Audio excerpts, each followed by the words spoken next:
Hello student, today we will discuss on pharmaceutical analysis methods and its application। इससे पहले हम लोगों ने देखा था कि इसका स्कोप क्या होता है, इसका डेफिनेशन क्या होता है।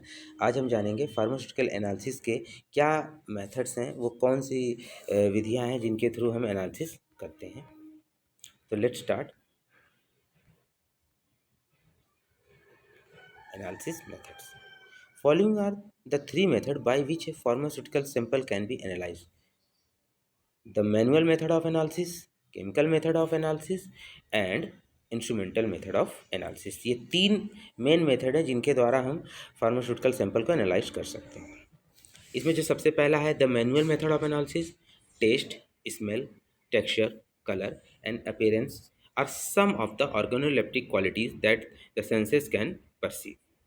छू कर, देख कर, सूंघ कर, ये सब जनरल तरीके हैं जिनके द्वारा हम किसी भी फार्मास्यूटिकल सैंपल की क्वालिटी को चेक कर सकते हैं। दूसरा तरीका है केमिकल मेथड। अगर हम केमिकल मेथड की बात करें तो there are various method available for analysing the sample as well as titration and microbiological test like antibiotics. This method of analysis falls under the chemical approach as reagent are chain together in chain reaction. Chemical method में हमको कुछ chemicals use करने पड़ते हैं, उन chemicals के through हम अपने फार्मास्यूटिकल सैंपल को चेक करते हैं। इसके बाद आता है इंस्ट्रूमेंटल एनालिसिस। इंस्ट्रूमेंटल एनालिसिस की बात करें तो a sample can be evaluated using multiple instrumental technique such as UV spectroscopy, HPLC, fluorescence, atomic absorption spectroscopy, polarography, gravimetry, NMR, infrared and infrared spectroscopy. ये जितने भी मेथड हैं आपको आगे की क्लासेस में इनके डिटेल में आपको डिस्क्रिप्शन मिलेगा।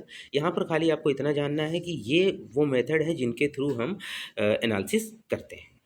किसी से हम केमिकल स्ट्रक्चर का पता करते हैं, तो किसी से उसका हम मॉलिक्यूलर स्ट्रक्चर का पता करते हैं। तो डिफरेंट डिफरेंट टेक्निक जो होती हैं वो डिफरेंट डिफरेंट जगहों पर यूज़ करें। कुछ जैसे क्रोमेटोग्राफिक मेथड होते हैं, तो उसमें हम क्या करते हैं, रॉ मटेरियल से अपने कंपाउंड को, अपने इंग्रेडिएंट को हम अलग करते हैं, तो वहाँ पर उसका यूज़ होता है। इसमें जितनी भी जो भी इसमें मेथड्स बताए गए हैं वो अलग अलग जगहों पे यूज़ होते हैं, अलग अलग समय पे यूज़ होते हैं। डिपेंड करता है कि हमको कहाँ पे कौन सा यूज़ करना है। बाकी अगर हम कलेक्टिवली देखें तो फार्मास्यूटिकल सैंपल को एनालाइज करने के लिए जो आपका ऑर्गेनोलेप्टिक मेथड था जिसमें छू कर, देख कर पता कर रहे थे, वो भी इम्पॉर्टेंट है। आपका केमिकल मेथड है वो भी इम्पॉर्टेंट है। इंस्ट्रूमेंटल मेथड वो भी इम्पॉर्टेंट है। हाँ, इन तीनों में इंस्ट्रूमेंटल मेथड जो होते हैं वो ज़्यादा आप कह सकते हैं कि ज़्यादा यूज़ होते हैं, ज़्यादा आप डिपेंडेबल है आज के समय में, बहुत जल्दी से इस पर वर्क होता है और इससे ज़्यादा से ज़्यादा एक्यूरेट रिजल्ट मिलता है। इसके अलावा भी अगर हम कैटेगराइज करना चाहें तो जो फार्मास्यूटिकल एनालिसिस है वो दो तरीके से की जाती है, एक क्वालिटेटिव और दूसरा क्वांटिटेटिव। तो क्वालिटेटिव एनालिसिस में अगर हम देखें तो number one priority of any scientist is to identify the sample.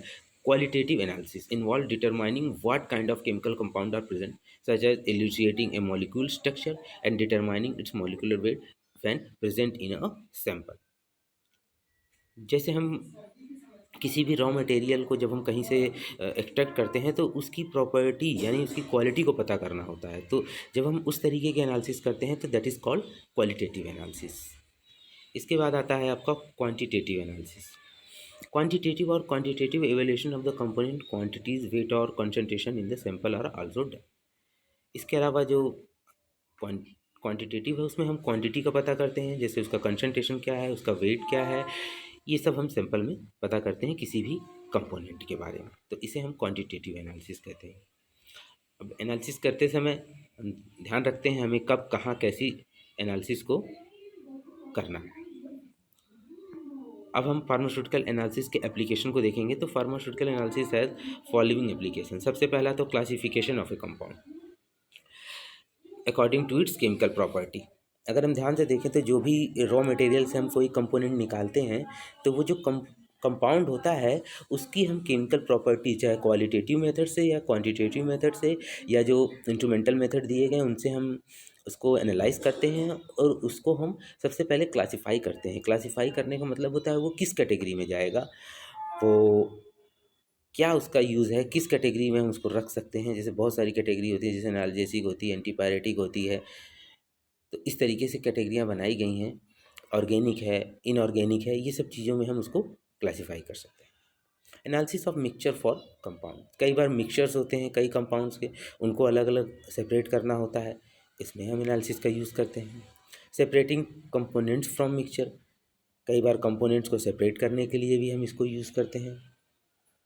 Purification, identification and characterisation of compound, कई बार रॉ मटेरियल से जो कंपाउंड हमको मिलता है उसको प्यूरिफाई करने के लिए, उसको आइडेंटिफाई करने के लिए और उसके कैरेक्टराइजेशन करने के लिए भी हम एनालिसिस की सहायता लेते हैं।